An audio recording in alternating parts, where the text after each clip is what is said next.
On a chilly evening here from Bridgewater-Raynham, the Trojans look to get to 2-2 on the year. Hello, everyone. Welcome to BTV's coverage of BR Football. Alongside with Antron Peebles, I'm Brian Berard. Antron, how important is it for Bridgewater-Raynham now to get the win and get back to 500 ball on the year? Well, it's very important for them to get the win tonight. When you're 1-2 coming into the season, and, you got the first league game coming up. You have to get back in those standings and start. There's only 3 games, two other teams that they have to compete with to get that 8th position spot, I think, to make it on over to the playoffs, right? So they definitely got to get back and get that 2-2 and get 500, to get these kids motivated, give them the opportunity to start making another change over to the other part of the season. All right, well, Bridgewater-Raynham has won the toss, and they have deferred their options, so they will kick it off here. And Dartmouth will start from left to right on your television screen. This is the first game of the year in the conference in the Old Colony League. Of course, the OCL with only 3 teams, as Antron had mentioned. So a big league game here for the Trojans as we are already kicking off here from Bridgewater-Raynham. This is caught around the 12-yard line. Going to go towards the near sideline, gets away from one tackle out of bounds, and that's where the Dartmouth Indians will start. That was brought back by Eric Vieira. Looked like they got good field position at the 22-yard line to get this started off. The offense coming out, man, they got some big boys on this defensive side of the ball for Bridgewater-Raynham Trojans, man. I tell you, look like these guys are pumped up and ready to go today. Well, let's see what Dartmouth can do here on their first offensive possession. Dartmouth looking for their second win on the year. 4 wide receiver set here for the Indians. Shotgun formation. Nolan Ellis gets the handoff. He hands it off to number 21. That is Javar Williams. He's going to get nothing and bring up a second down and 10. Looked like that linebacker filled that gap. They were trying to run like a quick jet run. The linebacker came up and fielded number 59, made a good play in the hole for like a gain of 2 or maybe 1 on the play. Another 4 receiver set here for the Indians. Shotgun formation yet again for Ellis.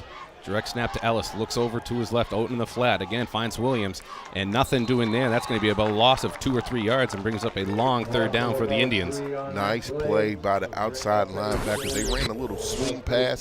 The outside linebacker made sure he slid out. Number 59, number 6, 15, they all got to the ball, and that's what you call a gang tackle right there. A gang tackle. Nice play. 3rd and 12 for Dartmouth. So a long third down coming up here for Dartmouth. 3 receiver set. In the pistol formation, the Indians are. Hard count. Handoff up the middle. Nothing doing there. And that's going to bring up a long 4th down. So a 3 and out here for the Indian start. That's not what you wanted to do on the road to trying to gain some traction here in the OCL. Hey, I tell you what, that defensive line for Bridgewater-Raynham looked like they're coming to play ball today. They had about 7 in the box. Linebackers coming, filling those gaps, and that D-line, they're not giving anything up. 2 Trojans back deep to receive. Nice snap here. Great job from him to pull it down. Gets off a relatively half-decent punt given the situation there, but barely gets it past his original first down marker, and Bridgewater-Raynham's going to have an extremely short field. I tell you what, they do have a short field. And that's the main key of when you're playing football, I don't care what level you're on. The main part of the football game is field position. And if you can't get that ball over the 50-yard line during the transaction of field position, you're going to have a tough time. Now the Raynham Trojans have a short field, and it's like they're playing arena football right now. Kick it off the net there, try to get the rebound. Yes, sir. 3 in the backfield here for the Trojans. CCO the motion man. Under center is direct handoff, and actually going to be a play action. Morrison rolls out, gets around a few tacklers. Actually a good job right there, gains about 5 or 6 yards. That was a nice play. The quarterback did a little boot play. I don't know if that was if they messed up on the play or a handoff. I know the tailback fell on the fake, but the quarterback made some yardage out of that. Number 15, nice play for a gain of like 4 or 5 yards. maybe 6 yards. Yeah, I don't know if that was really drawn up that way. I mean, if they did, that's great acting. Great I don't know. I mean, looks like he was trying to do play action to Lombard, but exactly. So 3 in motion here for the Trojans as Morrison is under center. Morrison, another play action to Lombard, rolls out to his left, throws downfield, finds Cicio. Cicio gets around the 21-yard line. Plenty of yards there for a first down, and Bridgewater-Raynham goes to the air. That was a very nice play by the Bridgewater Trojans. You had the guard pulling out on the quarterback for a boot. Gave him an extra blocking on the outside of the tackle on the tight end. Tight end released outside, gave him a nice little dump pass, and he took it up the field for about how many yards? 20, maybe 20, 15 yards. Good play. Good to see Jeff Cicio back in the lineup. Really wasn't part of the offense last game against New Bedford. But Bridgewater-Raynham did get the 27-14 win. It's 3 in motion yet again here for the Trojans. Hartzell out on the far side. Cicio in the slot. Morrison under center. A pitch out to Lombard. Trying to gain the edge. Cuts it up towards the middle of the field. Now towards the 10-yard line. It's going to be close for a first down. Great play. Great play. Looked like we might have a fumble or not, or was he down? May have been down. Great play. They got the 2 guards and the tackle pulling. They're running like a tight end over with 2 twins outside. They're overloading right, and then they're pulling the guard and the tackle over there with a great play. They're getting all the guys over there on the right side of the field, man, and they just powering that right side of the field. They see something they like. Yeah, some balanced offense here for the Trojans, going some pass, going some run. How important is that, Antron, to really balance up the offense and keep that defense guessing? Well, you have to, have them guessing. You can't let them key in on the main things you do. You got to transition into different, and they're doing a lot of formation moving. They got to move the defense around and keep them off balance. Another pitch out to Lombard on the near side. Lombard gets to the outside, stiff arm. No one can bring him down. Cuts it back to the other side, and he's going to be gang tackled right there, and that's going to be enough for a first down. Looks like there was a hole open for a minute, but Dartmouth did a good job of closing that hole up right away. They did close the hole up right away, but the guy, the tailback, he has to keep pushing that outside. Push that stiff arm and keep going. He had the outside edge, and now once you take that ball back to the inside, that's where everyone's coming from. You want to continue to go outside. That's where the play was intended to go. That's where you should have kept it. You wonder if he saw a bunch of open field there on the far side and wanted to get over there as we take a look at head coach Dan Buron, just a few wins away from career win number 200. As you looked at Buron, he told him, get outside. You see that hand motion? Get outside, young fella. Get outside. Some more motion here for the Trojans. Morrison under center. That's actually going to be a handoff to the fullback there, and he's going to get close to the goal line. He's going to reach out, but he's going to be just about a yard shy. Nice blocking. Looks like there was Nolan Anderson on the carry for the Trojans. Like I said, they're running that overload. If you notice, they only got a guard and a tackle backside. They'll motion those guys over to the right side where the twins bring the tight end over, and they're motioning all of their big guys over to the right side, and they're just blowing that right side off the field, man. They're pushing them all the way back 5 yards before they even touch the guy. And that's going to bring up a 2nd and goal from the 1-yard line here for the Trojans. Lombard in the backfield. Morrison under center. Handoff to Anderson, and Anderson gets through, and a touchdown for the Trojans. In the zone, man. They just drove the field 45 yards, 50 yards in no matter than probably 10 minutes, maybe five minutes. The most, probably not even. I don't know. It's hard for me to keep up with the time, but I'll tell you what, it was real quick. They drove that. Smash mouth football is what we call it. Yeah, it looks like in the past couple of plays, and we have another odd formation here for the Trojans, and they are now going to try the PAT. A lot of motion here so far for the Trojans on offense. They are running a lot of motion. Stewart's extra point attempt is up, and it is good. So that gives Trojans a 7-0 lead with just under 6 minutes to go here in the first. Antron, is that normal when you see some formation, a lot of formation movements like that? Hey, you know what? Honestly, it is normal. The thing is about college and high school football is that you move a lot of people around and it confuses the defense. defense. They're going back to their regular formation that they always probably run. I see that they got two tights sometime, and they're moving those tight ends around a lot. You'll move the tight end over, you'll call it twins. You'll have a twins right, and you'll move the tight end over, you'll call it twins right down or down. Bring that tight end over to the strong twin side, and you kind of got a trips, but it's a tight end down on the trips. And, they're doing a lot of motion. They're moving their backs around, and it'll confuse the defense. And if the defense doesn't know how to set up or slide their linebackers over and fill their position, man, it's hard on you. It's very hard on you. High kickoff towards the near side of the field, and that's brought in by Vieira, and he's going to get tackled up pretty quickly, and he's going to get out to about the 25, 26 or so yard line, and Dartmouth is going to try and do much better on this drive than they did last drive, losing about 3 yards on their first possession there. Yes, sir. Looked like number 23 got down there and made a good tackle, kept his outside open, outside shoulder to the sideline, and made that good tackle, man, on the sideline. Didn't let the guy get around him. Nice play by 23. Nice play, young fella. Nice play. So let's see here if the Indians can try to move forward. That usually helps out in football when you can go forward, for the most part. That's usually what we're trying to do here on the offensive ball side of the ball, right? Another 4-receiver set here for Dartmouth. Shotgun snap, drops back, looking over to the far side. That's in the air, but almost got intercepted. Rather risky throw right there if you're Nolan Ellis.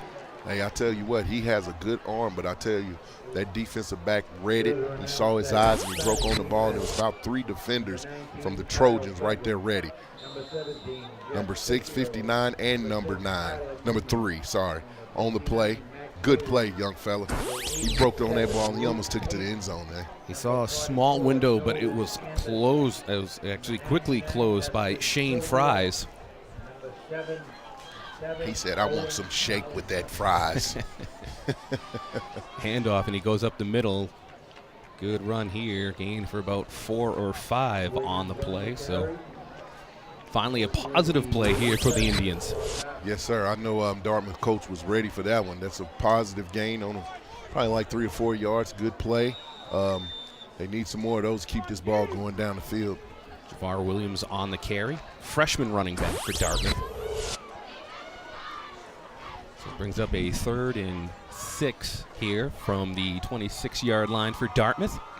Huge 3rd down if they can convert right here. 2 wide receiver set, shotgun formation here for Dartmouth. Another handoff, and he's going to be tackled actually in the backfield. Javar Williams couldn't get around the Bridgewater-Raynham defensive front and loses about a yard, so another 3 and out here for Dartmouth. We'll take a look at the replay right here, Antron.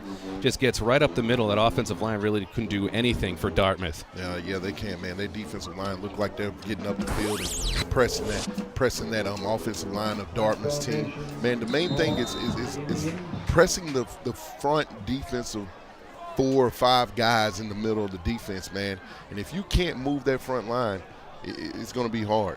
So a low squibber kick here, and it's going to take a Dartmouth roll down inside the 30, and it's going to be touchdown at the 29-yard line with 4:20 remaining here in the first quarter. So, Antron, you got to wonder if you're Dartmouth on your next offensive series, instead of trying to run up the middle, you try to do some edge rushing here to try to spread out that field. Well, the thing that I think Dartmouth will start doing is probably trying to get the running back out of the backfield.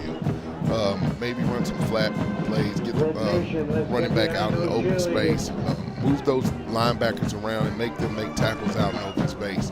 Their defensive line, they're really aggressive for the Trojans, and they're really pressing that offensive line of Dartmouth. If you can't control the defensive line, you're not going to win ball games. You have to control that defensive line. So Morrison under center here, Lombard in the backfield. Morrison drops back, quick throw out to the far side, finds his receiver, gains about 7 or 8 on the play. They're keeping that ball on the outside, quick, fast, moving the ball, jet plays. They're keeping everything out on the edge. And Dartmouth, seemed like Dartmouth's defense is just not fast enough to move around the field with the Trojans. Actually a gain of 5 on the play. Austin Hartzell on the reception there for the Trojans. Bring up 2nd and 6 here for BR, approaching the 4-minute mark.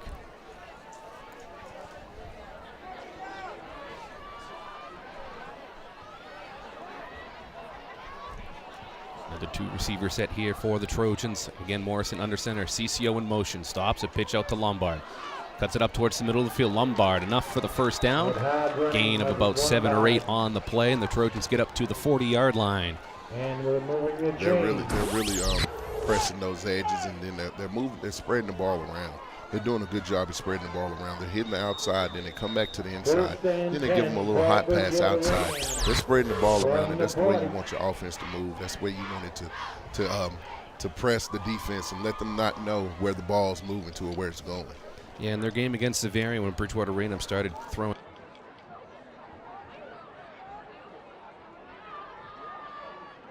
But that offense was starting to move the ball on Zavarian when they started passing. So Morrison drops back yet again. The pass is tipped. That's incomplete, intended for Jeff Cicio. Incomplete pass, but you see how they're moving the ball around? It's quick, short passes. Now, I'm assuming a little later on they're going to keep throwing those quick, short passes. They're going to fake it. Then they're going to stretch the field. I'm telling you, they're going to stretch the field. This is a good job, man. They're putting the ball around, sweep, middle, pass. They're keeping them honest. You got to make sure you have everyone accounted for on this Trojans offense. Another pitch out to Lombard on the near side. Cuts it up towards the middle of the field and gains about 7 on the play. So it'll bring up a 3rd and 3 here for Bridgewater-Raynham near midfield. Already with a 7-0 lead. 3rd and 3, they're just moving the ball, man. It's just so fast. I don't think Dartmouth's defense can catch up with this offense of the Trojans, man. They're moving too fast. They're hitting them on all aspects, on all ends. Sweep, quick pass, up the middle. They're a little bit too fast for the Dartmouth defense right now, I think. Normally, Bridgewater-Raynham's offense is a lot of runs in there, and then you try to stack the box. You put 7 or 8 in there, and then you start throwing it, and then it's impossible almost to defend something like that. We don't know what's going to come. Exactly. They got 2 big tight ends on the end, doing a good job blocking. Lombard kicks it to the outside. Lombard gets past one tackler. Lombard still on his feet to the 30. Lombard stiff arms. He's going to be forced out of bounds at around the 19-yard line. Excellent run right there from William Lombard. I thought he was going to take that to the end zone, young fella. That was a good run right there. You got 2 tight ends, number 7 and number 17, I think. Man, they're flipping and flopping, and then got the 2 receivers outside. Lombard grabs the ball, man, and almost took it to the end zone, man. He is a beast. Mark him out at the 25-yard line, so a gain of about 27 on the play there for Lombard. Brings up a 1st and 10 here. 2:43 remaining in the first quarter. CCO in motion now. Hand off to Anderson. Goes up the middle. He gains a good chunk of yards, about 7 or 8 on the play.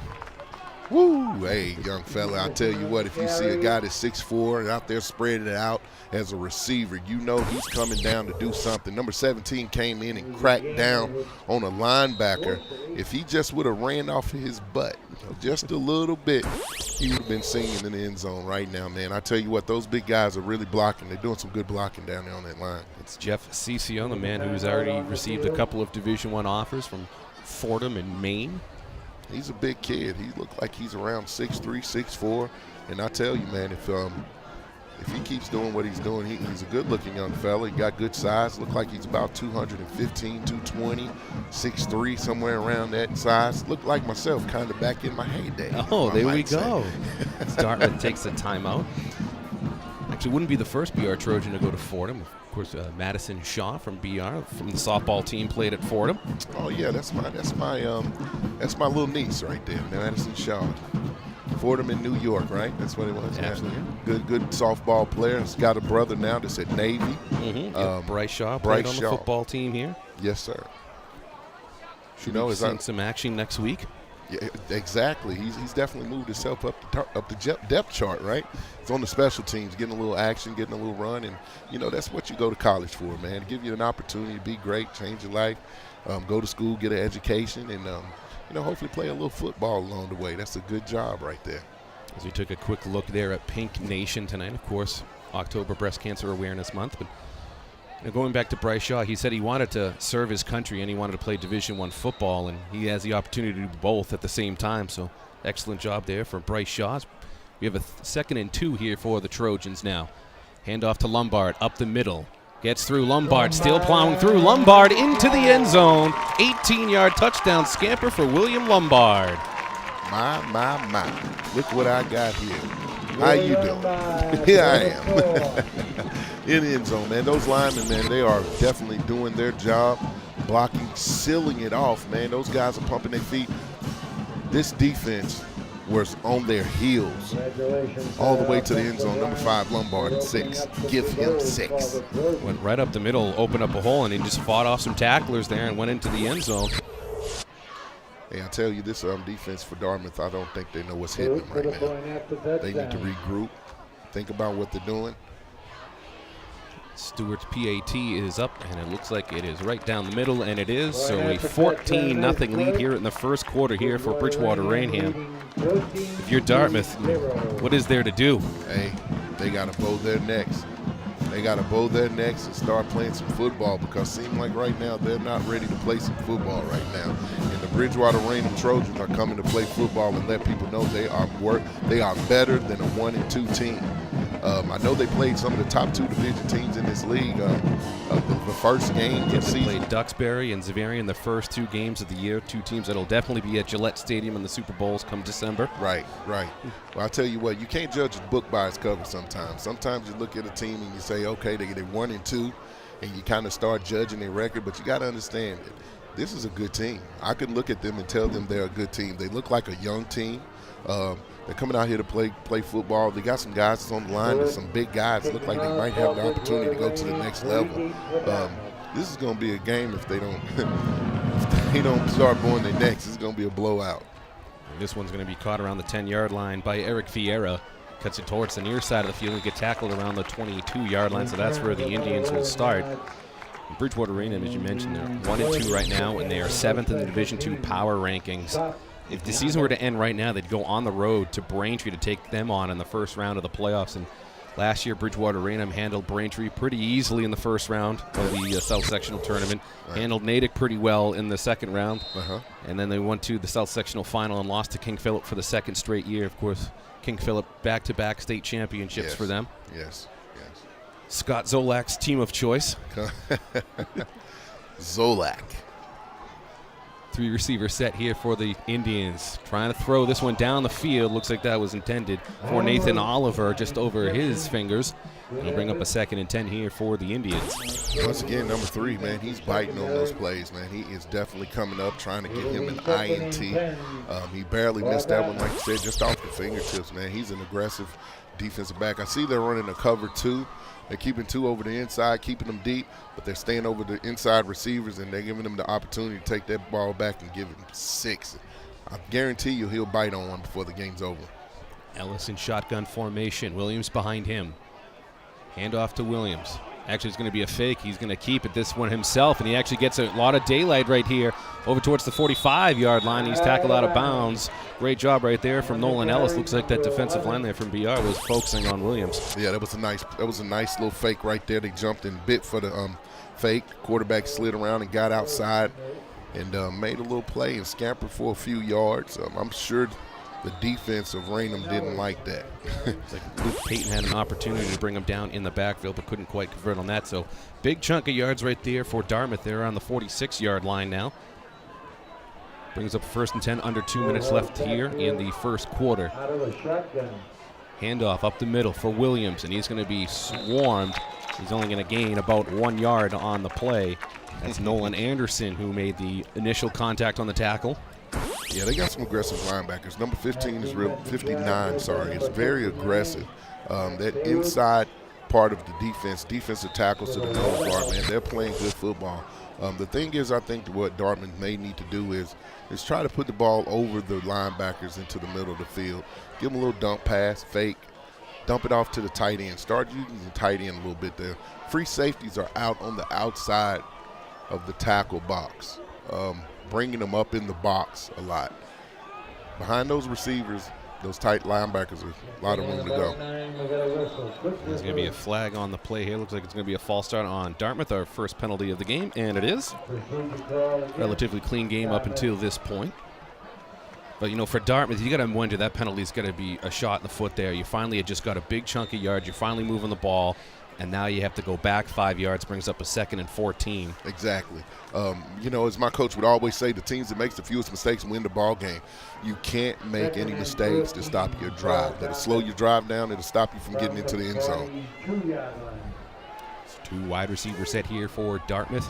Shotgun formation again for Ellis. Ellis now fakes that one to Williams. He keeps that one, and Bridgewater-Raynham didn't bite on that play. He's going to gain maybe a yard, if that. Yeah, it didn't look like he gained too many yards on that play. Like I said, you can't go back to that well too many times. They tried to run that play once again. And the Trojans, they're not having it. It's not going to happen too many more times for them. They missed the tackle in the backfield the first time. The second time, no sirree, Bob. All right, so the end of the first quarter is here. Bridgewater-Raynham with a 14-0 lead thanks to Nolan Anderson and William Lombard. Antron, what was it that you saw from the first quarter there that stood out for you for BR? Well, what I saw with BR is that their defense is very aggressive. Free safeties are very aggressive. When your free safeties start to be very aggressive, you need to sneak something up under them or between them. I noticed that their free safeties, their 2 safeties are playing cover 2, but they're coming up in the box a little bit. If you can get behind those linebackers with a little dump pass, a little post pass up under or between the safeties, that's where they're going to have to attack this defense. Start making those free safeties, those safeties, the strong safety and the free safety back up a little bit. When you bring those free safeties down in the box and the safety down in the box, they're there to play defense on the run. They're there to close that box in so you can't run well. And you need to get those safeties and the free safety back a little bit so you can get a lot of people out of that box. It's creating those linebackers are able to roam a lot now because they got people on the outside that's controlling the outside, and you can bring them up the middle. So they're not going to get anything up the middle if they continue to do what they're doing. If you notice it, the offense with BR, they're fast. They're very fast. They're moving the ball around, and it's hard for Dartmouth defense to catch up with them. So with 3rd and 13 here for Dartmouth to start off the second quarter. Another shotgun formation. Motion man trying to try the fly sweep. He gets it up towards the outside part of the field. He's going to be stopped just a little shy, but finally gets into BR territory. That's going to bring up about a 4th and 3 here for Dartmouth. Do you go for it here? I know it's early in the game, but 4th and rather manageable. Your playbook's kind of wide open at this point. Do you try to go for it down 14? You know what? Yeah, I would go for it. This is about the same position that the first drive came from the BR Trojans. Go for it. See what happens. Make a statement. They just got like 7-8 yards right there, ripped off 7-8 yards. I think they can do it again, but you see how they move the ball fast on the edges. They got to get fast on the edges or fast up the middle. And that's the thing that BR is doing to Dartmouth. They're moving fast. Looks like Dartmouth is going to take another timeout, a full timeout here for Dartmouth. So you wonder, even if you don't run a play, do you try to get up there and do a hard count, see if you can get them to jump and get those free 5 yards? That sounds good. Yeah, hard play. That would be great. If they didn't go for the play, I would definitely do a hard play. Hard snap count or something like that. Hut, make them jump a little bit and see if you can catch them in the neutral zone. Like I said, Raynham, they're keeping these guys on their heels. They're moving the ball fast. Those motions, when they're moving in motion, it's hard for a defense to get settled when motion is happening and then get ready for a play. So when you're moving your players around and getting them in motion and moving them everywhere, it's hard for them to get adjusted for the play. So when they move fast and they're moving in motion, they're not ready when the ball snaps. The thing is what Dartmouth's doing, they're not really moving too many people around, but they're moving fast a little bit on offense, but they're already set. They're already in their position to play their position.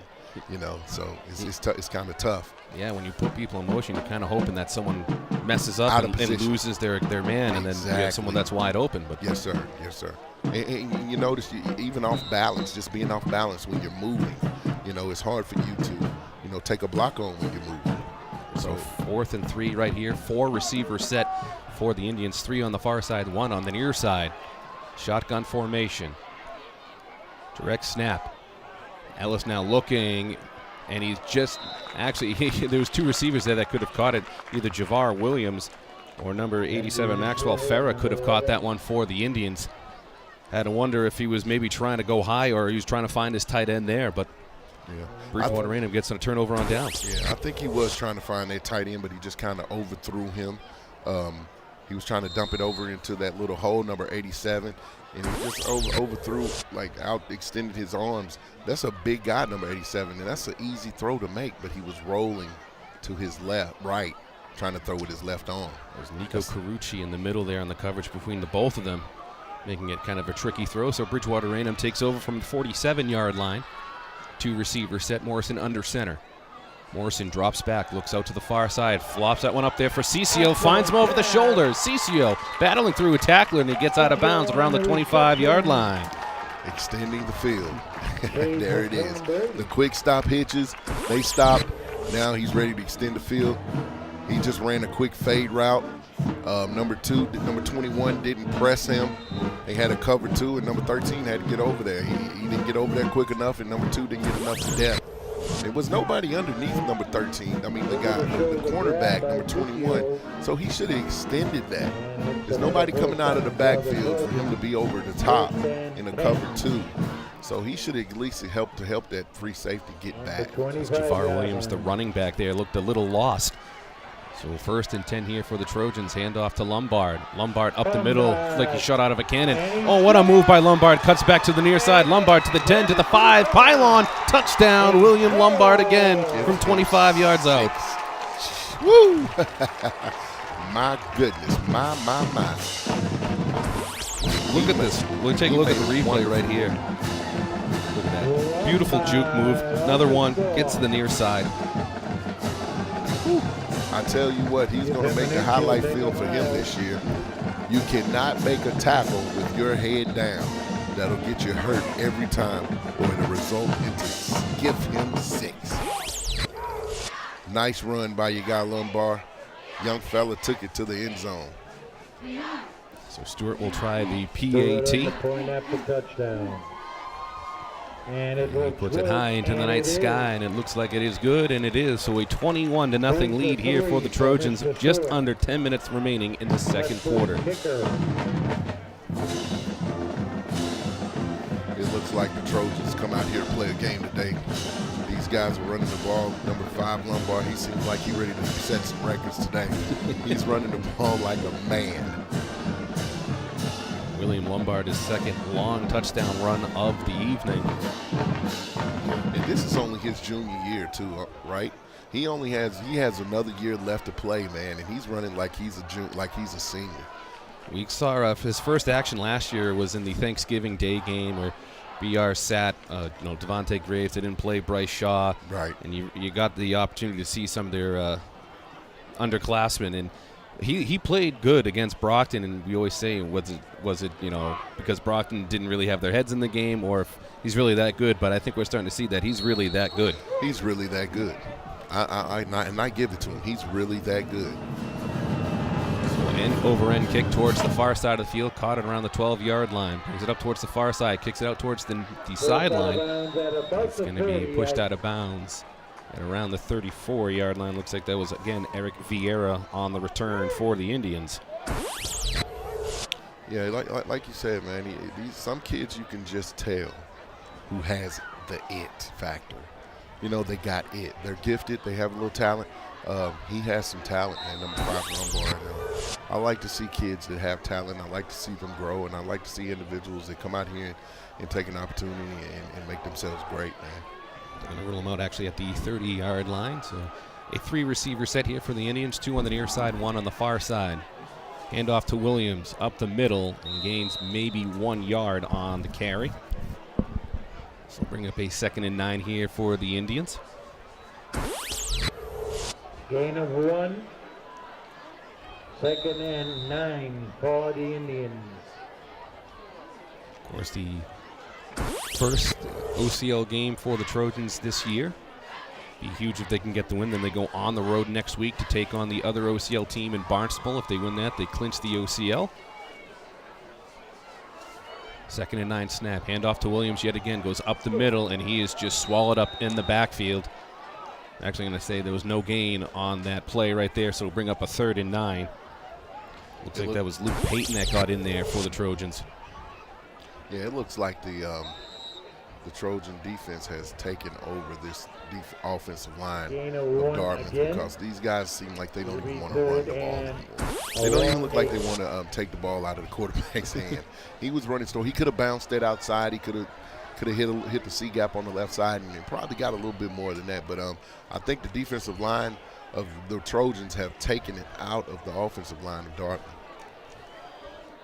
At what point do you see your players mentally checked out and you go, okay, let's get the second unit in there and see if they can maybe spark something in the first unit? Drop back, looks over in the middle of the field, intercepted by Shane Fries at around the 40-yard line, brings it up to around the 38. So Bridgewater-Raynham has the short field on the interception by Shane Fries. I told you, my, give me a shake with those fries, man. I told you he was going to get him one sooner or later. He's been breaking on those balls in the middle. But what you got to do is you have to attack the middle behind the linebackers. They're coming too much to the free safeties, and there he is. Give him an INT. Number 3, shake with the fries. He was trying to throw that to Nathan Oliver, one of the captains on this Dartmouth team. Just a poor throw, and Shane Fries said, "Thank you very much." Captain Kyle Duggan. Again, we're not sure on the numbers. So handoff to Lombard now. Lombard goes over towards the far hash. Yeah, that was a nice run by number 8. That was actually Patrick Blair on the carry. Looked like he's a power guy more than a swifty guy like Lombard, right? Nice little run, pounded. Gain of 5 on the play. Didn't mean to cut you off there, Antron. But that's all right, brother. That's okay. You're the man in charge on this thing. I wouldn't give me that power. You do what you got to do, brother. Ball will be on the 33-yard line right here for the Trojans. Hartzell out wide for the Trojans. Morrison under center. Handoff to Anderson. He's going to gain about 5 yards, and it's going to be close to a first down. See what the linesmen say. I see now that they're trying to do a little smash mouth right now.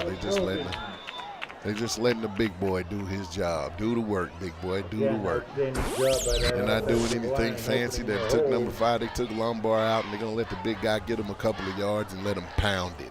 Just keep pounding. It was actually Kevin Compton, the senior, on the carry for Bridgewater-Raynham. Of course, with these new uniforms, it's hard to read these numbers. We say it every broadcast. Look good, but it doesn't feel good on my eyes. So 1st and 10 here. Pitched off to Blair. Blair now up towards the middle of the field, gains about 11 or 12 on the play, and good enough for yet another Trojans first down. Doesn't matter who the Trojans have in the backfield, they're just going to move the ball. Hey, they're moving it fast also. They're just not letting these guys get set. They're just getting to the line, and they're snapping the ball, and they're moving quick. They're keeping everything on the edge or keeping everything in the middle, or giving them quick hot passes, and keeping Dartmouth on their heels. And 10 for the BR Trojans. So another 1st down and 10 inside the red zone here for the Trojans. Morrison under center yet again. Hartzell on the near side. Quick handoff to Compton. He's going to gain about 4 or 5 yards. It feels like even when they're handing it off to the fullback, they're still getting 4 or 5 yards every single time. Yeah, it does. And it looked like he just fell and bounced and rolled around and just got 4 yards on. You know, he pinballed him to 4 yards. They just moved it back, so it's a gain of 6. About a 2nd and 6 here for the Trojans. Under 6 minutes remaining in the second quarter. Gain of 4, I'm sorry. Looks like Bridgewater-Raynham is well on their way to yet another touchdown. 6 for the They definitely look like they're heading that way. Morrison under center. Another handoff to Compton, who loses first tackler. Compton fighting forward. Gain of about 5 or 6 on the play. Again, we have to see where the spot is, see if they got enough for a first down. Looks like the initial ruling here is going to be just shy. 3rd and inches coming up here for the Trojans. They just have to make a little. The number 71 just came in. He could have made the play in the backfield, and he just barely hit the running back. You have to get in there and make a play. You have to get in there and put your head on the ball. Guy looked like he didn't even want to make a play. I'll tell you, he'll hear about that in film session. So a 3rd and inches here for the Trojans. 3rd and Hand off to one, Compton and now. it's Compton comes back up the middle of the field, it's reaches for the Mark goal line and for the gets in. first down. Compton from 7 yards out gives the Trojans a 27-point lead. Yeah, it looks like these boys have been a little bit too high. You see number 76, he's high. 58's high. All these guys on the defensive line, they have to get their pad level down if they're going to. And these guys are so much bigger. Number 76 is bigger than the whole Bridgewater-Raynham offensive line. All he has to do is get his pad level low. Get your pad level low, young fella. Low. Stewart's PAT attempt, 4th on the night. Snap good, ball down. The kick is up, and the kick is going to be. There's going to be a flag. It's actually going to be an offside, a false start, I should say, on Bridgewater-Raynham. So we're going to redo this point after try. That's the first penalty on the Trojans tonight, so 1 on each team. Yeah, you have to stay still. Even though the defense might jump a little bit, you have to stay still on the offensive side of the ball also. I don't know if that was on Bridgewater? It was. Or the Indians. You have to stay still, young fella. It's all about discipline. It's all about discipline. As long as they don't touch you, they can jump all they want. As long as they get back before the ball snap. I was talking to the coach about discipline earlier, before the game, and it's all about learning and discipline and being headstrong. So PAT attempt number 2 here for Stewart. Looks like he's going to pull that one to the right, and he is. So he's still a 27-0 lead here for the Trojans with 4:53 remaining. Even though the scoreboard operator gave him the extra point, we'll go with it. It's so funny, man. Like when you're playing football, you always say the team that makes the fewest mistakes win the ball game. Hasn't been too many mistakes, but it's just been smash mouth football, smash mouth fast football. There's always an opportunity for a team to come back. I don't know how many minutes does it start off with every quarter? 8 minutes? 11 minutes. 11 minutes. So you're looking at 44 minutes in a football game. The team that makes the fewest mistakes definitely will win the ball game, but there's another half. Just as the Raynham Trojans have come out and scored like this, Dartmouth could come out and do this on the second half. So we have to understand, man, these kids just got to keep playing, keep fighting. Stewart will kick off from the 40-yard line, from left to right. It's a kick, low line drive, end over end onto the far side of the field. Vieira now brings that one up to the 20, cuts it back towards the middle of the field. It's going to be tackled around the 26-yard line, and that's where the Indians will start. 4:47 remaining in the second quarter. And don't forget here that the Trojans deferred their option, so they will receive the second half kickoff here. How important is it for Dartmouth to get something going here and get some points on the board? They have to do something right now. They need something. They need a spark. They need to turn this thing around. They need to get some type of momentum for themselves and let them know that they can compete in this ball game. They have to move fast. They have trips right, got doubles on the left. Put the ball in the air. Motion trying to fly sweep. Actually, Williams going to keep this one up the middle. Excuse me, that's Ellis that keeps that up the middle, gains about 1 on the play, so a second and actually going to give him 2, so 2nd and 8 coming up here for the Indians. 4.5 minutes remaining in the second quarter. Of course, you're watching BTV's coverage of Bridgewater-Raynham football alongside with Antron Peebles. I'm Brian Berard. Trojans with a 27-0 lead here, all touchdown runs for the Trojans. 2 from Lombard. They have to put the ball in there, man, on the corners. They can't throw it in the middle of the free safeties. They have to put the ball in there. So read option right there, and he actually avoids a tackler, but he still gets brought down for a loss of about 1 or 2 on the play. Ellis was trying to hand that one off to Williams, and that was almost disastrous. Yeah, they have some aggressive linebackers. Number 32 came through the gap, got in there. I don't know if that was a blitz or if it was just a read of the play. He saw that read, and he took that gap, and he made the play in the backfield and slowed all of that up. Kyle Duggan on the tackle for the Trojans. So a 3rd and 9 here for Dartmouth, so they're in an obvious passing situation. We definitely are one set back. Williams in motion, hands off to him, trying to get off to the edge. And he's going to be brought down. Yet another loss here for the Indians. That's a Rather loss interesting for play call right the there, Indians. Antron, running it on 3rd and 9 on a fly sweep, trying to get some sort of open field. Yeah, it is very interesting. I think they're just playing now for field position and trying to get the ball out of this red zone over here. That was the same play that was ran back this way. They just got stopped in the backfield. They have to find out something else to run, or they're going to continue to be in this predicament. So Molesky and Lombard back deep to receive this punt for the Trojans. This one high end over end. It's going to be a fair catch by Lombard at the 47-yard line. And that's where the Trojans will start with 2:42 remaining in the second quarter. Yeah, Brian, they have to make some adjustments on this defensive side. I don't think they have stopped the Raynham Trojans one time in possession of the ball, or have they? Every time the Trojans have gotten the ball, they've scored. Every time the Indians have gotten the ball, they have not scored. It's been pretty much almost a 3 and out probably every time. I think they have to adjust. They have to go to the drawing board on the sideline and say, what can we do to stop these Trojans? The linebackers, they need to start sending them. They need to do something to fill those gaps. They have some big guys on their team. I just don't know. They have to keep the pad level low. Have to. Number 87 is a big guy. Only one first down in the first half here for the Indians, as this is handoff right up the middle. He's going to keep running. It looks like that's Patrick Blair on the carry.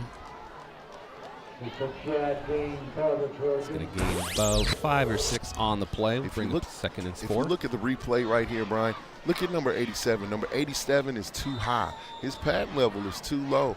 Too high for him to be playing on the D. In the DM position, you have to get 1 foot up your inside foot and keep your pad level low. That's the only way you're going to take on a block. The defense is too high, and they're getting driven off the ball. It's actually Jacob Spear on the carry, and he's in the backfield yet again. And it's another handoff to Spear right up the middle. Enough for the first down, up to around the 41-yard line. So exactly 2 minutes remaining now in the second quarter. No matter how big you are, no matter how small you are, if you stay low, you're going to win the battle. You're going to win the battle in the trenches. You have to stay low. You have Brian Merlino on the carry. And he'll be in the backfield for this 1st and 10 here. Quick handoff, looks like to Compton. He gains about 3 on the play. Defensive standby. Yeah, these guys are just driving off the ball, and they're not even looking to get off the block. Look at number 76 down here in the trenches. He's just getting sealed. He's not even trying to get off the ball. Number 55 is not getting off the ball. These guys are just standing around, and the Trojans are blowing them off the ball. You have to wonder if they've just mentally started giving up here. Another handoff up the middle to the fullback. Again by the Indians. Well, it's like the linebackers are really the defensive linemen. They're the only ones that's making plays. They're just standing the guys up. They're sealing them off, and they have to make the play. And if the linebacker doesn't make the play, it's off to the races. Jacob Spear on the carry for the Trojans. So a 3rd and 4, under a minute left in the first half. Morrison under center yet again. I wonder if it's another running play coming up here. Of course. And it is right up the middle. Actually going to cut this back out towards the edge. And plenty of yards there to get the first down. And that is a first down for the Trojans. That's the only thing. That the Trojans can run the ball all day long if they want to. And I believe that. These guys aren't getting off the blockers. They're not getting up. They're staying too high. You can't win ball games when you're staying too high and you're letting the offense just drive you off the ball. And that looks like that is going to be the end of the first half as Merlino took that one for the Trojans. So Bridgewater-Raynham with a 27-0 lead here at the half. Antron, what is it that Dartmouth has to do here to make this a competitive game in the second half? They have to come out here. They got to go find something in the locker room that's going to make them get a little fired up. They have to get fired up for this game, man. And the only way that they can win this game is they come back with another some type of fire, fire under their belt, or some type of win effort. They're not even giving an effort. Bridgewater-Raynham, they are blowing them off the ball. They're playing too high. They need to get their pad level down low and get ready to play some football. They're just getting driven off the line, and they're not making plays, man. They have to find something in that locker room and come out with it, Brian. They have to. All right, the Trojans with a 27-0 lead will have halftime performance from the Bridgewater-Raynham Marching Band and a performance from the national champion Bridgewater-Raynham cheerleaders. You're watching BR Football on BTV. On the other side of the break, we'll have second half action. And we're also going to talk to Antron Peebles about ASAP motivation and a couple other ideas that he has going in mind. Don't go anywhere. BR Football on BTV continues next. And they've done a great job in that first half, inspiring our student athletes to be as efficient as they've been.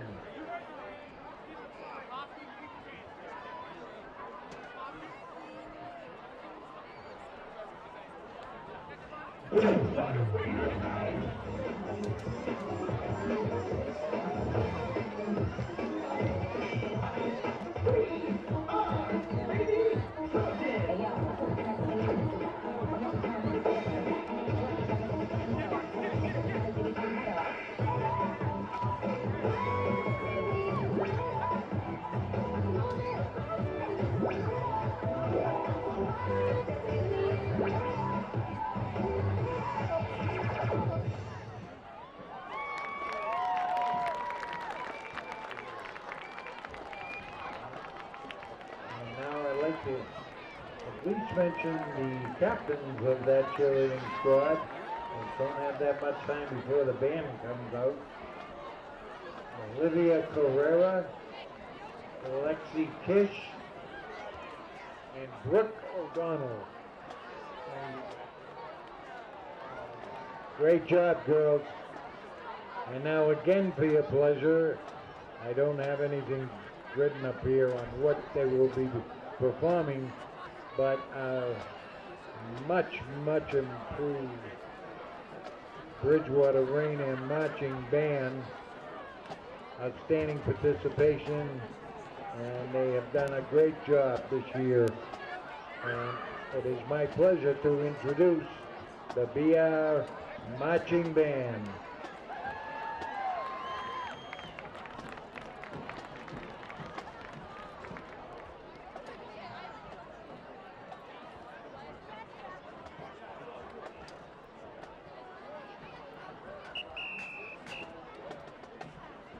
Them arranging the flaming batons. Those are real flames.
go. Nice job.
Welcome back to Bridgewater-Raynham Regional High School alongside with Antron Peebles. I'm Brian Berard. You're watching BTV's coverage of BR Football. Trojans have a 27-0 lead here at the half. And Antron, let's talk about a couple of endeavors that you have going on here. First, let's talk about ASAP Motivation. Tell us what it's all about. Well, pretty much ASAP Motivation, that is a motivational speaking company that I started probably like in May or April, May of this year. Had an incident, and then it kind of drove me to want to give back, and I feel like God gave me an opportunity to tell my story, my life story, things that I've done in life, and give back and give kids an opportunity to be great, man. We go to schools, we want to go back to the Department of Youth Services and juvenile places, prisons, and just help kids and give them an opportunity to be great and let them know they can do anything in life. ASAP Motivation actually is my name. I have a long name, Abdul Salah Antron Peebles, and that's my name.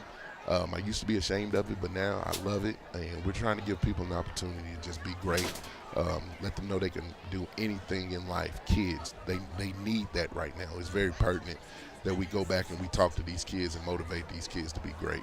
Now, where can they find ASAP Motivation? Social media, website, all that fun stuff? Yes, sir. They can go to Facebook and find ASAP Motivation. They can go to my name, Antron Peebles, find ASAP Motivation. I have a website called asapmotivation.com, ASAP.com, asapmotivation.com.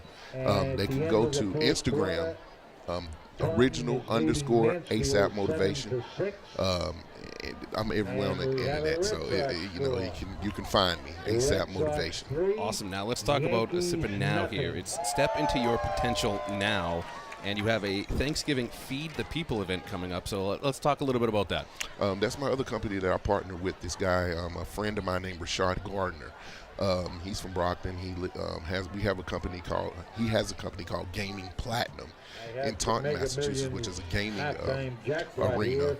You can go play all kinds of games, and we have a company together. Me and Rashad have a company called Sippin' Now. Step Into Your Potential Now.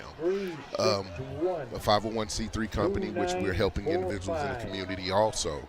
And I think in life that's what we need to do. We need to help individuals be great. A lot of things are going on in the world right now. We're losing individuals, we're losing kids, we're losing adults, we're losing everybody, man. And I think that if we just start loving one another, it's going to definitely help us in general as a person, as a people, as a community, in your faith, religion, just being a better person. And Sippin' Now, we give back to the community, and on Thanksgiving, we want to feed at least 300 people.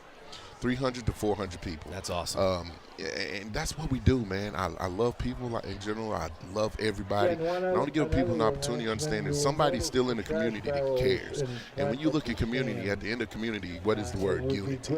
If we come together and we start being, people of love, helping one another, it'll be a better place, man. And if you want to donate or if you want to get involved, we're trying to get involved with big companies. We're involved with Staples. Staples have helped us. We have packages. You can buy the package. We have a $200 package, and I think maybe a $200, $500, and $1,000 package. If those companies, donate $1,000 to us, we will make them a commercial. We'll get them billboards. We'll start marketing those companies here in the communities around the areas, man. We're trying to give back. And if you want to be part of that, go look at Sippin' Now. SIYS. Step Into Your Potential Now. SIYPNOW. step into your potential now. That's amazing. We need absolutely a lot more of that. And speaking of unity here, this Bridgewater-Raynham football team certainly played with plenty of that in the first half here. What was it that Bridgewater-Raynham was doing so right there in the first half? Hey, their team was doing everything right. Everything was kicking on all cylinders. They were blocking right. They were tackling right. They came together as they're doing now. They're stretching together. And like I told you, man, my coach always said, together, everyone achieves more. Team. If you give a team effort, hey, you can't do nothing but win a ball game. The teams make the fewest mistakes will win the ball game. Like I said, man, they're making good tackles. They're moving the ball. They're moving the ball fast. And that wins ball games. Yeah, and Bridgewater-Raynham looking to go to 2-2 on the year and trying to creep up the Division II South Sectional power ratings. Of course, in the past couple of years, it seems like Bridgewater-Raynham has pretty much always been on the road, but BR tends to play a lot of Division I opponents. Severian this year, St. John's Prep. They play Brockton on Thanksgiving Day, and of course, Durfee and New Bedford. So, of course, that definitely helps them out in the rankings. So, at this point, when you're up 27-0, do you put that first unit back out there, or do you try to put in some other players there to see what you got coming up in years up and coming? I would rotate some guys in that I feel like is ready. Far as special teams, I wouldn't let – the number one thing that I really wouldn't let Dartmouth do is come out and punch me in the mouth and kind of switch that momentum up on the first series of their on offense or on defense. So I would start off with my first guys pretty much for the first series, and then depending upon what we do, I would start rotating those young guys in, let them get a little opportunity, but also keep some guys in there that can make some plays. It's kind of an awkward kick in there, and that's going to be down at the 39-yard line. It looks like that's Zach Long on the return, if you will, for the Trojans. So decent field position here for Bridgewater-Raynham. Sorry about that, buddy. Seemed like the Dartmouth Indians, they tried to come in and kick a little squib kick, onside kick, and try to get the ball back and sneak a little 1-2 punch in there. But the Trojans wasn't having it. They made a good play, jumped on it, got the ball back, and let's go back to business as usual. Right now, Austin Hartzell, who has caught a couple of passes in the first half, is now going to be your quarterback here for the Trojans in the second half. So Hartzell now under center. 2 receivers set here for BR. Handoff up the middle to Lombard, it looks like. Like I said, it could be John Buckley once we get the number in just a second. Yeah, that was Buckley. That looked like Buckley, that big guy. Like you said, they brought a couple of the young guys in. They brought Hartzell in also at quarterback. Hartzell's a freshman, if I'm not mistaken. They brought the young guy in to do the work. It looked like the productivity of the ball running looked like it's still going as usual. And keep things going. That was actually Patrick Blair on the carry, and he's in the backfield again for Bridgewater-Raynham. So 2nd and 2 here for the Trojans. Hartzell under center. Quick hitter to the fullback. Barrels forward, keeps going. Gain of about 5 or so on the play. So Bridgewater-Raynham doesn't matter. 3. Keep moving them chains. Oh, they're moving the chains, man. They're moving them like they want to move them. 2 yards, 5 yards, 6 yards. Jacob Spear on the carry, and they get back into Dartmouth territory at the 46-yard line.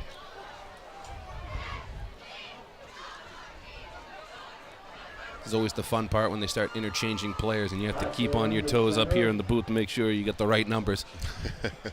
So 1st and 10 here for the Trojans. Hartzell under center. It's going to be yet another handoff to Blair now. Blair kicks it up towards the near side of the field. Blair sees an open hole up towards the 20.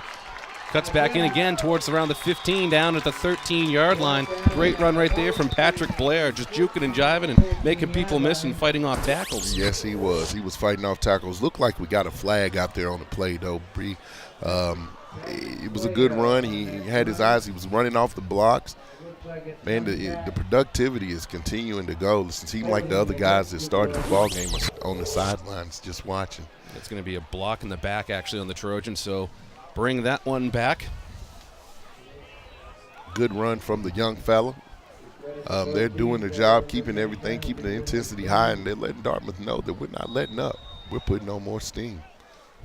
At what point, if you're Dartmouth and now you're seeing the second unit still just having their way with you. Do you just say, all right, enough is enough, let's just go home? You know, hey, I don't think there's ever a time where you just want to pack the bags up and say, let's go home. You got to let these people know that you're here to fight. You can't give up. That's what the game is about. So the also rare 1st and 1 now for the Trojans. Handoff now up the middle, and that's going to be plenty for a Bridgewater-Raynham first down. Looks like that's Merlino on the carry for the Trojans.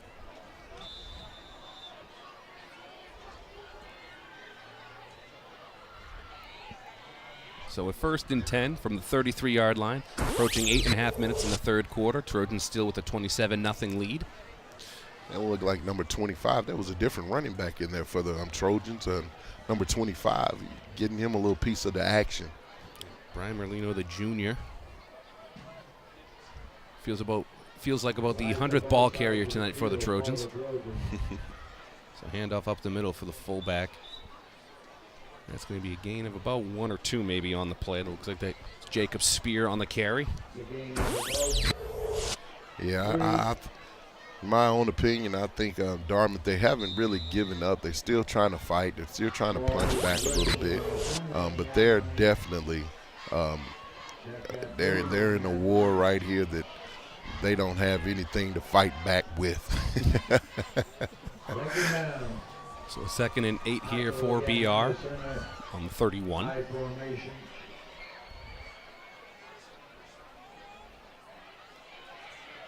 Hartzell now. Pitch out to the outside for Blair. Blair cuts it back towards the middle of the field. He's going to gain about 4 on the play. So in a game like this, when you're down by a lot, you're in the second half, you know, these are obviously still going to be learning lessons if you're the visiting or the opposing team, I should say. But what is it that you're looking for here in a game where you're down by this much? I know you're obviously looking for fight. Is there still some techniques you're looking for? You're looking to see who's trying to be a leader out there? It's, you know, the best type of experience is learning experience in the game or on the field. So you can still learn some things. I mean, you may not be as talented as the team in front of you, but you can learn some different things you need to do better, things that can help you out on the field. And that's what we're looking at right now because they're definitely overmatched. As Blair is not able to get anything going there for the Trojans. They'll bring up a 4th and 4. Interesting play call right here. You know, it's 4th down. You're up by 27. You could try an extremely long field goal. You're in kind of that questionable part of the field. It looks like Hartzell's coming back out. They're going to go for it on 4th down. Yeah. These are times when you run plays that you want to practice on. You know what I mean? Mm-hmm. Some plays maybe run a little quick reverse or some things that you know, that don't do well or, you know, and see if it works. Hartzell under center yet again here for BR. Drops back to pass, looks on the near side, finds his receiver wide open, shakes off a tackler, still cuts back towards the middle of the field, and he gets hit hard. Down at around the 5-yard line, finds Matt Buron. So a 4th down conversion for the Trojans brings up a 1st and 10. Yeah. Actually, 1st and goal, I should say. Quick things that you don't really throw too much. They ran a quick slant. That's all they ran was a 1-2-3 quick slant, get in the inside of the cornerback and go up and get it, big fella. And he caught it, and they called that after the play. Yak. Yards after the catch. Looks like Spear and Blair in the backfield for the Trojans. Hartzell under center. 1st and goal from the 6 for the Trojans. Hand off to Blair, goes up the middle, nothing doing there. He looks like he's actually going to lose maybe a yard. That may be the first play that they lost yards behind the line of scrimmage. I'm not for sure in this game. May have been. They haven't lost too many yards behind the line of scrimmage, but they've been pretty much pushing the ball and putting the Dartmouth Indians on their heels.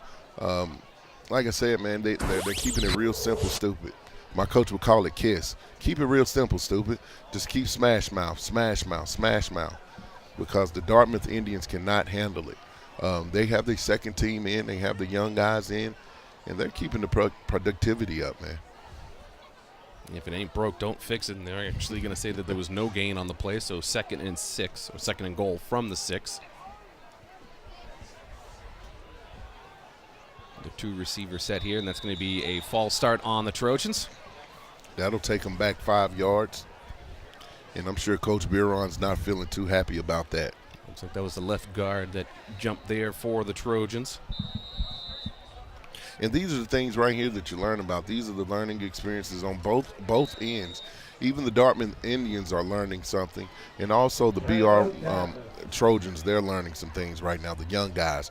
Getting the opportunity to play in a big game, getting opportunities to play with the varsity guys, and just getting that experience. The speed totally changes from JV, from freshman, up to the varsity team. When I was in high school, I really didn't think that the speed was going to change. But once I moved up to that varsity team, I realized it's a little bit faster, buddy. It's going a little bit faster than what I thought it was going to go. It's just normal. Dartmouth has taken a timeout, and we'll retry this one. 2nd and goal now from the 11.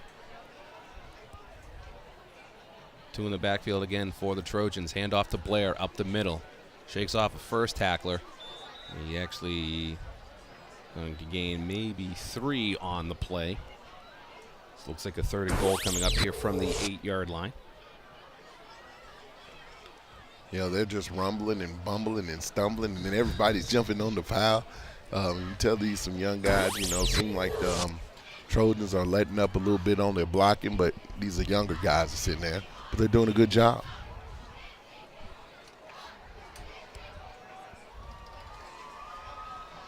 So actually, it was a gain of 4, so a 3rd and goal from the 7-yard line.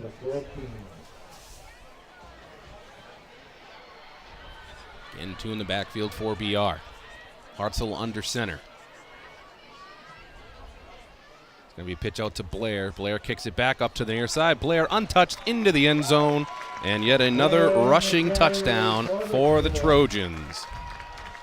Yeah, they're having a hard time getting off of those blocks, man, and getting off of those Trojan linemen.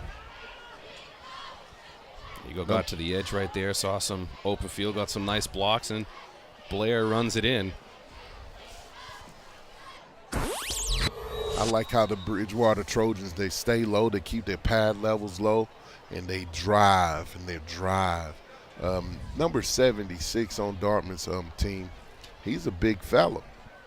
If he just decided to learn how to keep his pad level down and push back, he would give them some problems. The extra point there from Stewart is up and good, so a 34-0 lead for the Trojans. And we are now in Blowout City. From frozen tundra to Blowout City.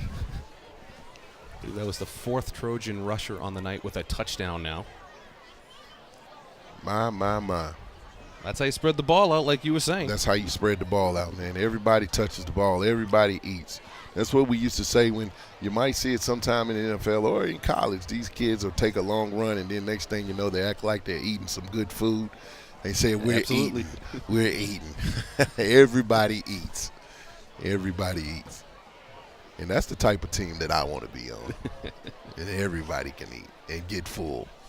Well, it looks like unless if something of biblical proportions here happens, it looks like the Trojans are going to hang on here. I know there's still 4th quarter to be played, but the way that they've been playing right here, especially if their defense can keep up right here, high end-over-end kick, that's going to be caught around the 24-yard line. It's going to be brought up to near the 35. But this will be a huge win here for the Trojans if they can hold on. First league win. Got to imagine that feels a little extra special, especially being in a league where there's only 3 teams, and the both league games are extremely important if you're BR. Yeah. If you're in a league of 3 teams and this is the first league game, I tell you what, you got the other 2 to focus on, because this game here is getting out of hand, and there's no worries in this game. I think they're definitely outnumbered. The athletes that's on Bridgewater-Raynham team are definitely too much for Dartmouth to handle. They're fast, they're quick, and they know how to block. Like I was saying earlier, man, it doesn't matter how big you are. If you know and you have technique and know how to block another individual, keep your pad level low, get under his weight, waste and block, and you cannot win the ball game in the trenches, man. The lowest team wins the ball games, and the teams that make the fewest mistakes win the ball game. And that's just it. That's all the principles that you need to win in football. This is Coach Dan Buron looking for win number 197, I believe, tonight in his career. Do you think they brought a little extra tonight because it was a league game? I think so. League games are always special. League games are always special because those are ones that you can make the impact on, and those are the ones that get you to the playoffs. League games get you to the playoffs. When I played for University of Tennessee, the SEC games are the ones that got you to the playoffs.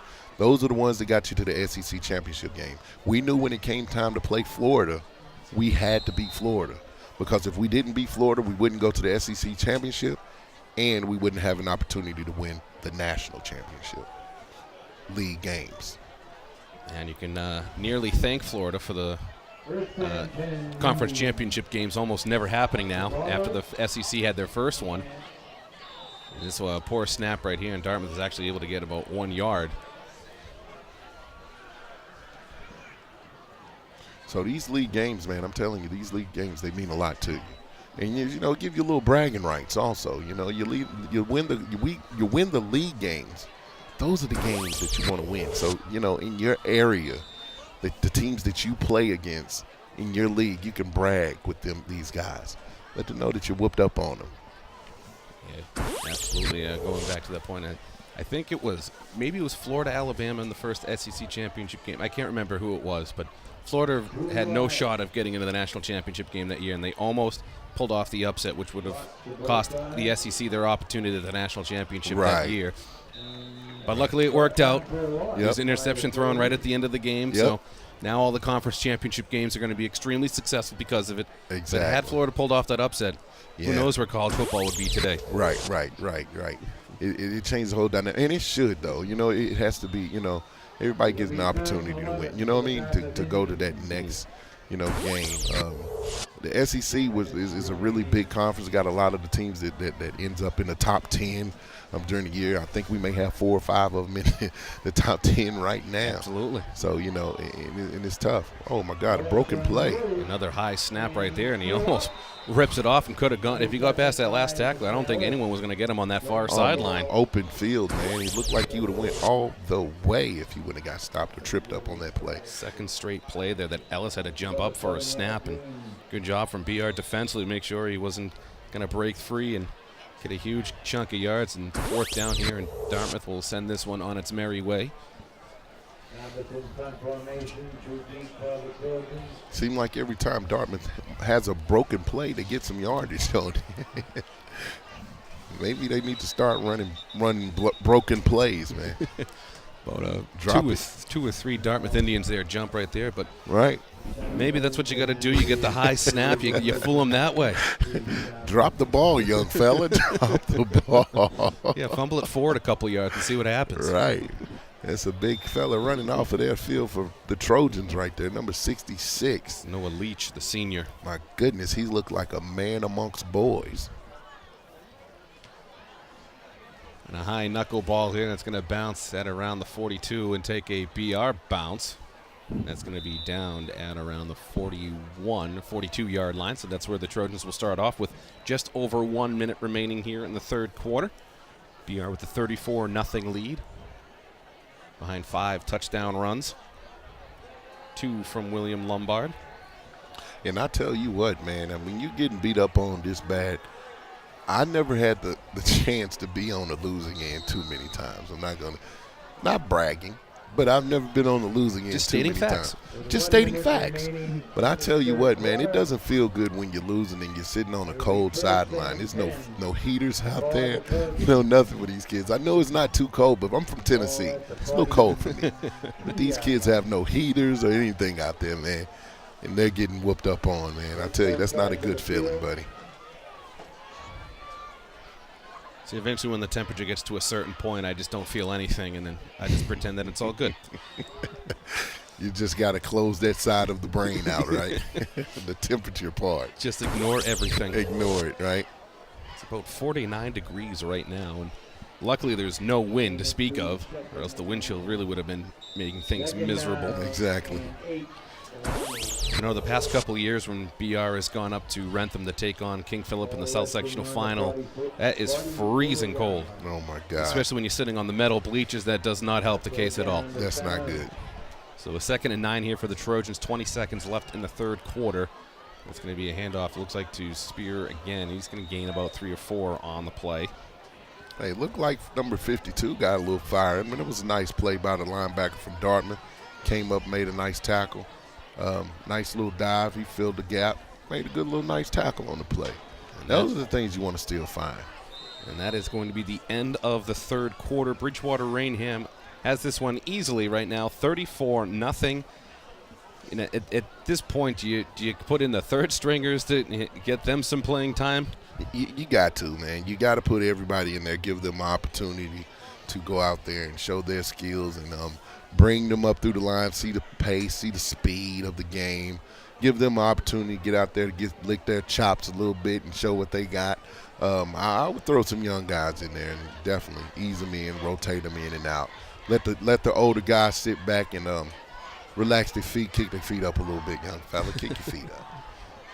It looks like Dartmouth doesn't really have the biggest of teams in terms of roster size here, so you don't really know how much deeper that they can go. But as a player, you know, if you're in a game like this, it's a blowout. You get to the sideline. What can you learn as a player when you watch the game from the sideline as opposed to being out there on the field? As a starting player or as a as a starter. As a starter, you know, this is the time when you, as a leader and as a starter, you should be helping those young guys, you know, be ready to step up to the next level. When they come out the field, tell them what they need to do. When they're on the field, give them a little motivation. Let's go. You know, those are the kids that's helping you be better at practice. So now it's time for you to help them be better at the game. Well put. And we'll start off the fourth quarter here for the Trojans on their own 45-yard line. That's going to be a pitch to the outside, kicks it back towards the middle of the field. That's John McMasters on the carry. Yeah, this is the time right here where you should see some of your leaders on the team, you know, be out there pumping up these young guys. Because the young guys are the one that's always pumping you up. Number 33 had a good run right there. Some of the older guys should be definitely letting them know, you know, hey, guy, that's a nice run right there, nice run. You know, pumping them up, getting them going. And this is the time where this is where you get that team camaraderie. That team camaraderie. You know, a lot of teams aren't great teams, or they may peak at certain times of the year. This is where you get that. This is where you get that team friendship, that love for each other. I mean, you know, and for teams to have that, those are the teams that win championships, man. Those are the teams that win championships. I mean, at the time when you find out who you are, when you're winning, and you find out who you are when you're losing. Both ends, both spectrums, you find out really who you are. Absolutely. That's actually Jacob Spear on the carry for the Trojans, and there's going to be a delay of game right here. Give punter a little extra room. And if you notice, B, like sometimes, Brian, the coach is always coaching. The coach doesn't care what quarter it is. He doesn't care what minute it is. Losing or winning, he's always coaching. He's always mad when you make plays or make mistakes. Coach Biron looked like he was disgusted right now on that play. He kind of got upset, but, you know, that's just what it is. Coaching is coaching. High snap and a good job to pull that one down and get off the punt as Matt Buron sends this one towards the near side. That's going to be caught at around the 25-yard line. That's number 13, Nathan Oliver, on the reception. Can't really get anything going. He actually goes back a couple yards. Yes, he did. They grab those feet. Can't go anywhere without your feet. Actually should have did a little reverse or something. Toss it to the other guy. Do some trickery. It's time to do some things. Dartmouth need to do some things that they don't do well. Well, apparently they haven't done too much well today. But do a little something. Keep them on the heels. Start doing things that you would like to do. Trick plays. It doesn't matter. Try it. You're losing 37-0. You haven't had any momentum. Try some things. Yeah, I believe Dartmouth has really only had one first down this entire game. It kind of came on a broken play. So another 4-receiver set here, and this is going to be another handoff to Williams.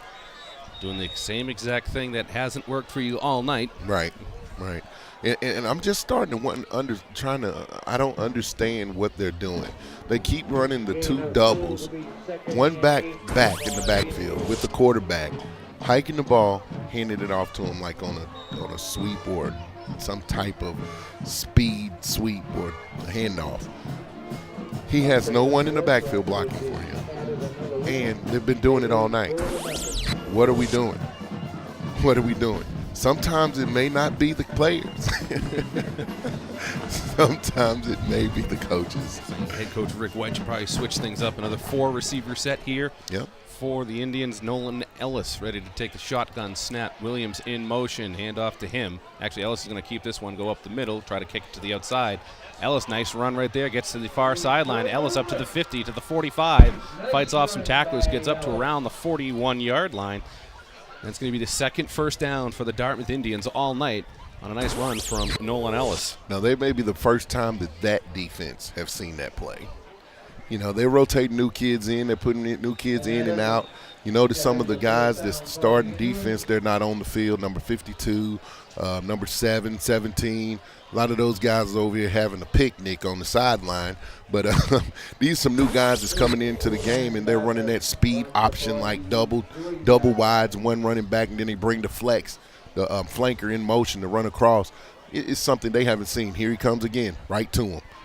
There it is. He's going to try and get to the edge. He's going to find some room on the outside towards the near sideline. He's going to be brought down. Almost a horse collar tackle there, but the linesman does not call that one. Right. I'm surprised he didn't call that play. Like I said, that's the same play that they've been running all night. These are some new guys and new kids that's in the game, so they feel like this is a play that we can keep running. Look like a close look at Coach Biron. He's over there like, are you kidding me? Yeah, you don't want to do that right in front of the coach. But you got away with it, Greg Molesky did.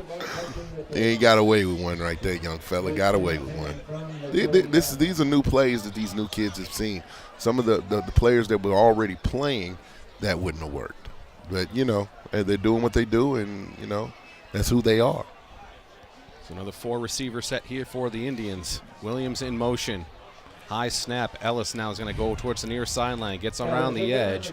He's going to be brought down at around the 26, 27-yard line. A gain of about 4. Brings up a 2nd and 6 here. Under 7 minutes to go in the fourth quarter. Once again, same play, but he faked it to that guy coming in motion. And, you know, kept the ball himself, and the quarterback came around and just kept running it himself. It's like a fake boot. The defense is so easy to play this offense, what they're running. They're running a double wide, one running back, and the quarterback set back in the shotgun. When you have that guy, see that guy coming in motion, all your linebackers have to do is slide to that strong side that they're going to quick and have that end linebacker come off that end and knock his block off. And another poor snap and a poor exchange right there, and that's going to be a loss for Nolan Ellis, the junior. And that's going to bring it back to just a yard behind the original line of scrimmage where this first set of downs started. So it's going to bring up a 3rd and 11 here for the Indians. We've seen in the second half here, Antron, that there has been some rather tricky snaps have been made here from Dartmouth. Some poor snaps to the quarterback who really has to readjust his body to catch it. Right. I mean, it's a timing play. You got a guy coming in fast in motion to get him to fake that handoff or either hand it to him. That's a hard play to do for these young guys. I mean, you got the snap coming, you got the guy coming in motion to run to grab the ball or fake it. And it's difficult. It's difficult. And you have a guy right beside you. So all that in a matter of seconds like they're doing now. So they're finally going to try and throw this one, and he's looking for his receiver on the far side, couldn't connect. With number 82, that is unfortunately not on the roster. Who is that young fella there? He just came from out of nowhere. I was wondering, you know, when is it that Dartmouth is going to try to start throwing this ball? And there it was right there and couldn't connect. To the nobody. But you even saw that a 4-receiver set and BR still at 7 on the box. You're tempting them to throw. Yeah. I mean, you know, they got the free safeties over the top of those inside slot receivers. But just think, if you brought that linebacker off the end, when they come in motion in that double set, somebody's going to be hurt. You know, I mean, it's pretty much it's one person, two people in the backfield. They're bringing them in motion for their trips, and it's like I could play with this all day. I love it. So yet another 4-receiver set here. Drops back to pass. He's actually going to take off right here, and he's going to gain a couple of yards, but nowhere near enough to get the first down. So a turnover on downs again, and Bridgewater-Raynham will take over at their own 30-yard line. I am starting to hurt for these Dartmouth Indians. They haven't found anything. They don't have anything. They're running the same play, and the quarterback, he's hurt right now. Yeah, I don't really understand the play calling here from Rick White. If you're down by a lot, you're running the same 2 or 3 plays the entire game that really haven't worked out for you. It hasn't. What do you do? I don't know if he doesn't trust his receivers that much, or he's trying to play conservative, or I have no idea. Right. But that's what we bring you in for. You have to figure it out for us. Yeah, I'm telling you, I don't know what he's doing. He's being very conservative. He's running the same plays, and they're just not falling for it. He has to spread the defense out and put it up the middle or something. Looks like Blair on the carry for the Trojans. Gain of about 3 on the play. Under 5 minutes remaining in the game. 34-0 lead for the Trojans. And you have to wonder that they're just going to continuously run this ball right here. So this is just going to be a battle of the uglies up front. Yeah, this is just going to be a smash mouth game from them here on out. Got about 4 minutes left in the game, 4 minutes, 38 seconds. They're just going to smash mouth it all the way down the field. There it is, fullback dive. Get what you can get out of it, young fella. Looks like Spear on the carry again for the Trojans. Brings up about 3rd and 3.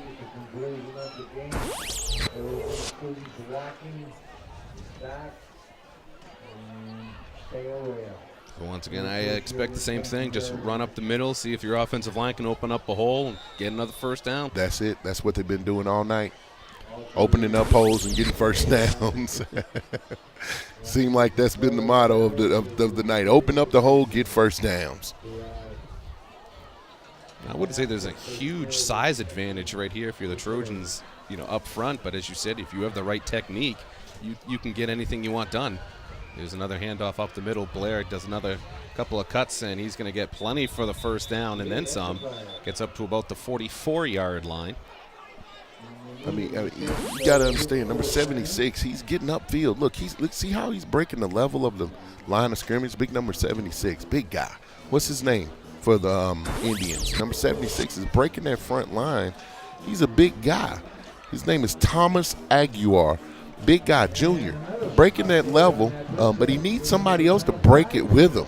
You can't break the level by yourself because then you're leaving a hole behind yourself. You got to have some more people aggressive with you. Like you said, no, it doesn't matter how big you are.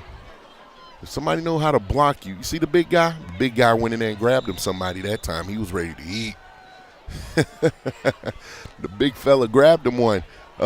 If you don't have anybody else fighting with you, there he is rolling big. Grabbed him, made a good play. Good job, young fella. Good job. I like to see that. He should be doing that every play, though. Big guy, he needs somebody to step up with him. That was Nicholas Tebow on the carry for the Trojans. That's how you play defensive line. Make a play, break the level, and get off the ball. Make a play. If you watch him this time, see if he gets down low, see if that defensive line is always time to learn. So 2 more in the backfield for the Trojan. Spear gets the handoff. And he's going to gain about 4 or so on the play. So brings up a 3rd and 6. Approaching the 2-minute mark in the 4th quarter. Near midfield, the Trojans are getting closer and closer to. The thing about a lot of these high school players at a young age, they don't know how to use their hands. They don't know how to get into a player, press him off, use his hands, and look for the ball. And that's football. A lot of kids use their arms. They'll hit somebody and use their arms to get them off of them, but it's all about getting into them, pressing, use their hands, looking for the ball, make the play. The lineman doesn't know, where the ball is, but they know where the ball is supposed to be going. Well, I hope we have a scoreboard, malfunction here, because I don't think there was a 3rd and 76 right there. It still says a 4th and 76. It's not what you want, but now I'm not the greatest, the eyesight on the far side of the field, but it looks like it's a 4th and 4. Now we fixed it. I got concerned when I saw 3rd and 76. I was like, what is going on? Oh, my goodness. They are definitely going backwards if it's 3rd and 76. Like that's some sort of Madden thing that you see on the video games. Right. My goodness. Now, under a minute left here, 50 seconds. And BR is going to take as much time as possible to send this punt on its way. Yeah, they're just trying to take the time off the clock now. You got a couple of seconds left in this game, and Dartmouth needs to go back to the drawing board and figure out who really wants to play football. Bjorn sends a wobbler off to the near sideline, caught it around the 22-yard line. He's going to be hit hard at the 30-yard line. What a hit. Yes, he was. My. That looked like number 33, one of the running backs. Jacob Spear. Take a look at the replay right here. Just pretty much unloads on him. Boom. Perfect. Football hit, break down, put your shoulder into him. Let's play football. Don't think Nathan Oliver really liked the feeling of that one. He's has his helmet off. He's walking under his own power right now, trying to get to the Dartmouth sideline. I think they may need to facilitate some doors up here because, the Dartmouth offense coordinator probably walked by here and didn't like what we were saying about his offense. Hey, Well, were we wrong? Hey, it's a learning experience. Hey, sometimes teams make you have learning experiences, right? You run defenses and you run offenses, it's not going to stop anything. That's just what happens. Yeah, the learning experience for the coaches as well. Hey, yes, sir. Yes, sir. It ain't all about the players sometimes, man. It's not all about the players. Well, down 34, 19 seconds left. I think it's safe to say this game is over. I've been wrong before in the past, but I'm pretty confident about this one. I think you're pretty confident, and I'm pretty confident, and I bet everything I got on you. Because I don't think they can score 34 points with one play. If they do, they're bad. That play has to be involved in more offenses if that play exists. Oh, my God. And I believe that is going to be the final play of the game, and it is. Bridgewater-Raynham going to the sideline, and there is 000. Bridgewater-Raynham gets the commanding 34-0 victory in their first OCL game of the year. Antron, pretty much everything you could have asked out of this BR team, they did, and everything went right for BR, and everything pretty much went wrong for Dartmouth. Hey, definitely right, man. Everything went right for BR. They did the right thing. They came and played football. They didn't have too many mistakes. Like I always say, the team that makes the fewest mistakes will win the ball game, and they came out here and made few mistakes. They did what they needed to do. They made good plays. They blocked. They kept everything moving on all cylinders. Didn't let up, put on more steam, and continue to keep that momentum going and play some football here tonight in Bridgewater-Raynham. All right, so Bridgewater-Raynham with the win moves to 2-2 on the year, and we, of course, have to wait to see what else happens in Division II South Sectional play and see if they've improved their ranking. But for now, Bridgewater-Raynham still sits in 7th place, and you have to wonder if they'll maybe move up. So, once again, for Antron Peebles, I'm Brian Broad. You've been watching BR football coverage on BTV.